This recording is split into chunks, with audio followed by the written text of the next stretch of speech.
All right. Well, hello there. How's it going? It's Dr. Wagner again. Welcome back.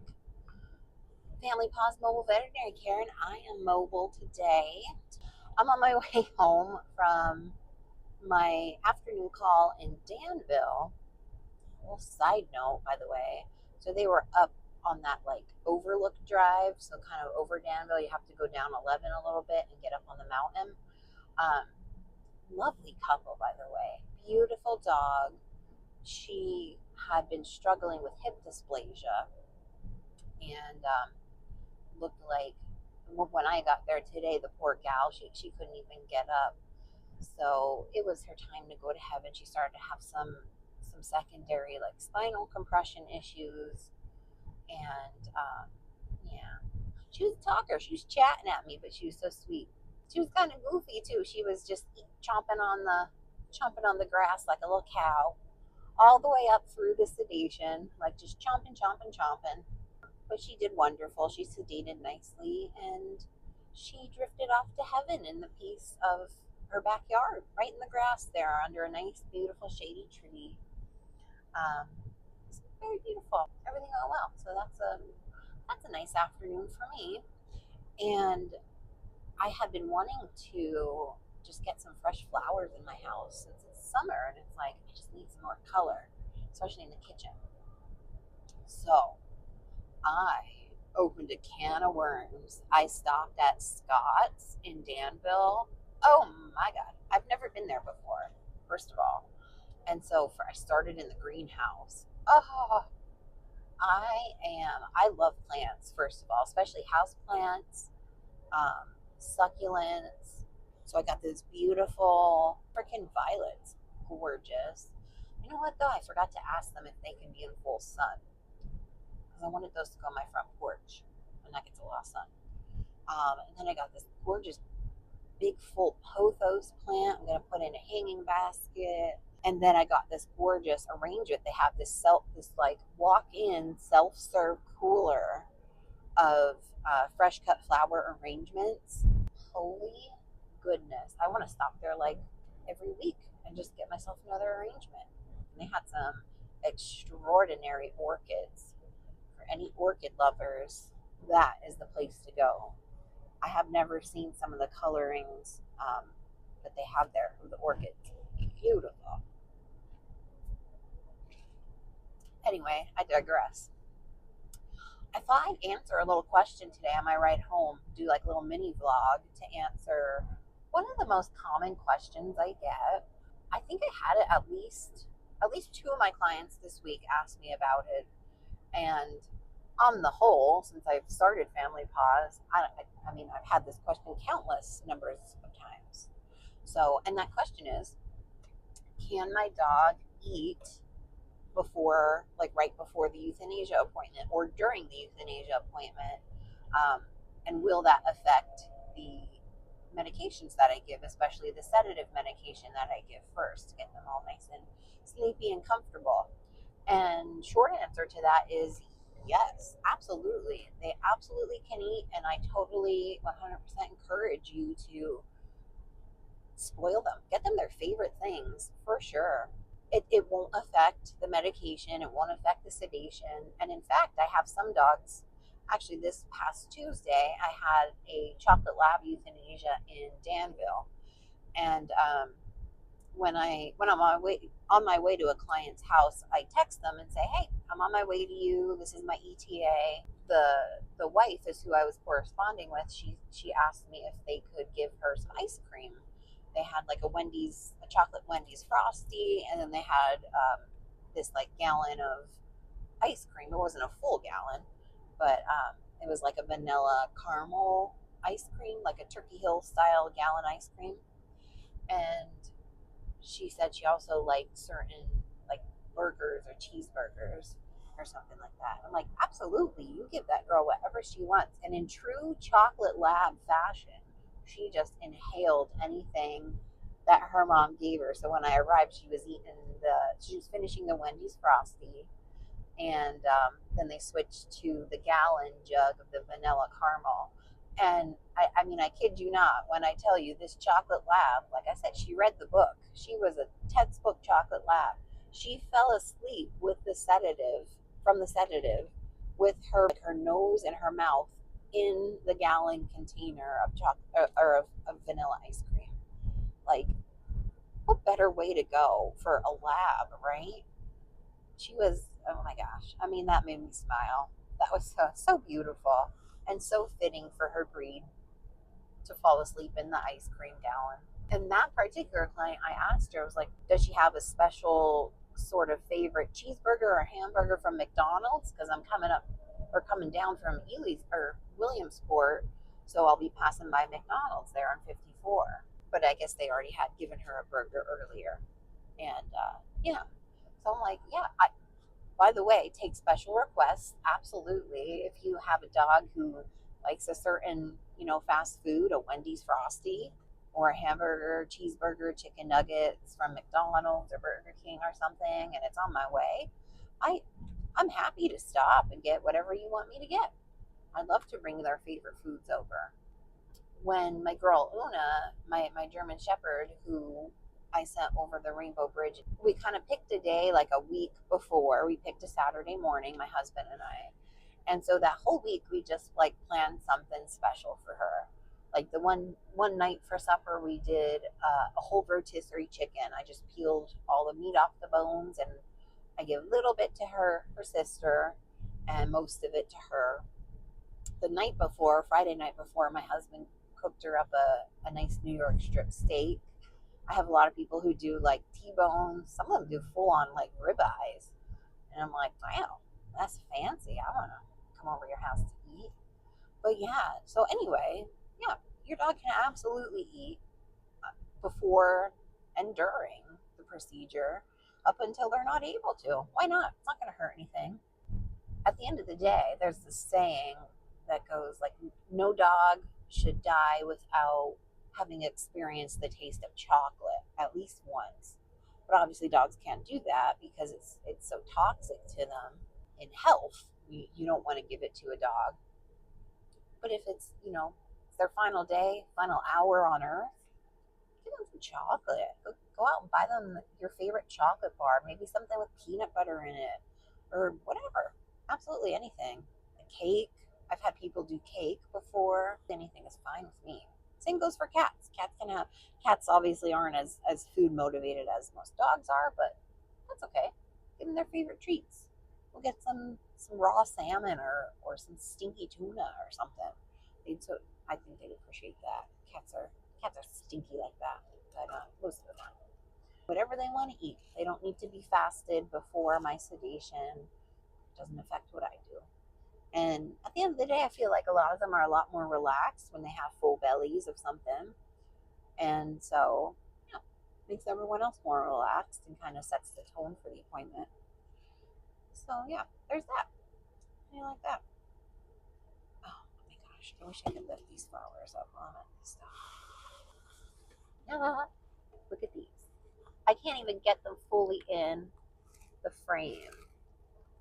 I think this was 40. Came with the base. She packed it all nice in the box. How gorgeous is that? Got some daisies, some lilies, which I'll pull out because I do have cats at home. So I'll pull those lilies out, throw them away, but that's okay. It's beautiful. This is beautiful, and it is super, super like jam packed with flowers. I'm just gonna hold on to it here. Look at how cute, how beautiful. Yeah, sorry, love motorcycles.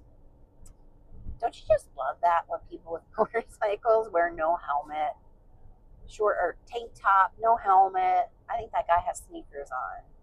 He has a death wish, doesn't he? I'm not a fan. I'm sorry. Any motorcycle riders out there? I'm a dirt bike gal. I grew up riding dirt. Okay, so that video that you just watched was filmed last Friday. It is now this Friday. Happy Friday, everyone. It's the 18th of July. And so last Friday, when I filmed that video about, mostly about if you can or should you feed your dog before euthanasia or during the euthanasia or what have you. So I filmed that last Friday. I was filming the last like 5 minutes of content, and when I went to edit it, what had happened was there was no audio to the last 5 minutes. So my kind of like, conclusion slash wrap up of the video gone.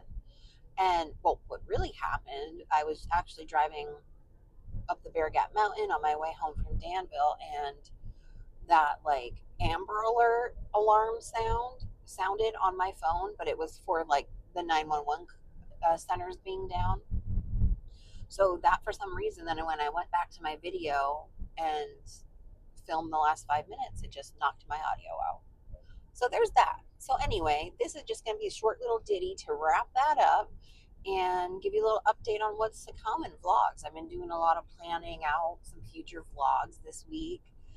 If you have any questions on whether or not, or what you can or should feed your dog, like I said, I kind of gave you some ideas in the last video, but if you have any questions, comments, concerns on that, certainly let me know. You can leave a comment or direct message me or text me directly, whichever, that's fine. But I didn't really have much else to say on that topic, I suppose. So yeah, that's that. As far as some future topics go, a little notepad. I'm a journaler. I've always been a journaler. I love writing things down. So, a few topics that I definitely want to touch on in some future vlogs so I can really expand on them. The first one's going to be on veterinary medicine using, and the world of cannabis, how we cross over with veterinary medicine and how we incorporate cannabis treatments and like types of conditions that it's applicable to in vet med, and what we know so far. And then I can give some recommendations as far as like some of the trusted brands that I recommend goes, because not every cannabinoid product, especially for pets, is made equal. There's, we're in that weird kind of gray area still where federally it's illegal and a controlled substance, but different states, like in the state of Pennsylvania, we're now decriminalizing it, especially for not only medical use but recreational use. So we're getting a little bit more leeway as far as our use in veterinary medicine. So I actually started to compile like a 1-page kind of handout with different information on that, and then the brands that I recommend. So as soon as I'm done with that, I want to do a vlog on that, and then anyone who's interested in the handout, I can email a PDF or I can print things out. I definitely want to have them when I go do my quality of life consultations, because it's pretty common that people bring up the fact that they were giving their dog like a CBD oil or something. So I definitely want to expand upon that and give people my sort of take on things and my advice and recommendations, because it's such a hot button topic right now in human medicine as well as veterinary medicine. So I definitely enjoy helping people know what they're looking at, because it is technically, well, I think it's technically like a nutraceutical, kind of like a supplement, a home remedy, which are not very tightly regulated by like the FDA or USDA. They're just not. So we have to be careful about what products we pick, and we know what has been studied, what has been quality control tested, so that we're not going to harm our pets and do more harm than good in administering a product that we don't know what's in. So, but I'll expand upon that in the cannabis vlog. Otherwise, I signed into a webinar, that DVM 360. They're kind of like an online platform, a website, and a group that puts on conferences and continuing education for vets. But they had a webinar on Wednesday night about just kind of the current trends in osteoarthritis, like treatment options out there, non-surgical treatment options, so some medications and such. And yeah, I did learn some cool things on there, and I think I'm also going to put together like a handout on osteoarthritis as well, because it's such a common condition. I think the statistic from the webinar said 80% of the dog population that's over 7 years old has osteoarthritis to some degree. which is a huge number, right? And that only goes up as the age increases. So it's a very, very common condition, and one that can be a little bit frustrating to manage between, all the different treatment options out there. So I wanted to kind of sift through all of those and give my recommendations on those as well, and have like a handout. And I'm also going to be getting back into, well, actually moving on to module 2 of this certification program that is put on through the IAAHPC. So that's the International Association of Animal Hospice and Palliative Veterinarians. So that's my lane. That's my jive. Um, that's exactly what I do, and what I specialize in.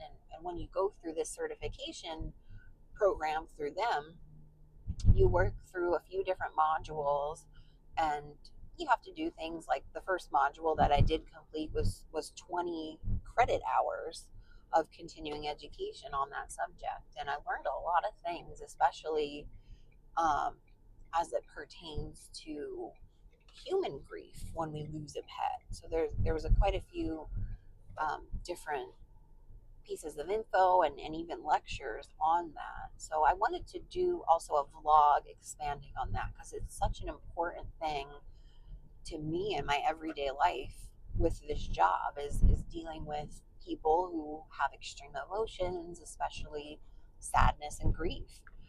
And yeah, I just wanted to expand upon that, and kind of how I approach things with different types of people, different types of grieving people, and how I sort of like to create a safe space for those emotions, so people can, not feel afraid or embarrassed to express those in front of me.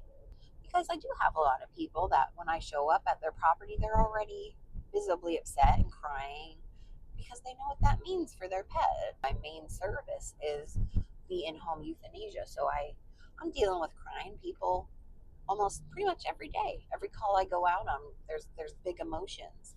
But it's a huge part of why I love this job, because I love facing those things head on, and comforting people in their time of need.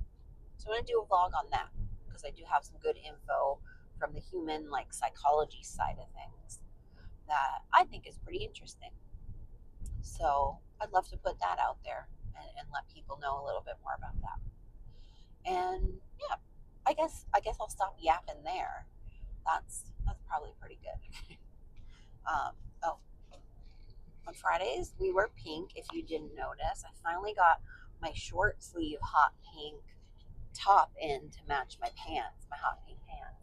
And look at this. I didn't even really mean to do this. This was the cup that was most convenient to grab on my way out of the house for my water today. It's pink. It's completely pink. I love it. So anyway, how do you like that? I hope everyone has a good weekend. If anyone needs me, I will be around this weekend, of course, and seeing urgent calls on the weekend. Have a great weekend. Be safe. Have fun. The summer's like, what, halfway done already? They're already putting back to school stuff out at like Walmart and such. Hobby Lobby. I went to Hobby Lobby in Williamsport last week, and they had all of the fall and Halloween stuff out, and some Christmas stuff, like the Christmas trees and the ornaments. Like, what is going on here? We're jumping the gun, people. We didn't even get back to school yet. We got to get through the fall first. Anyway, I digress, as usual. Take care of yourself and each other, and I'll see you around. All right, bye.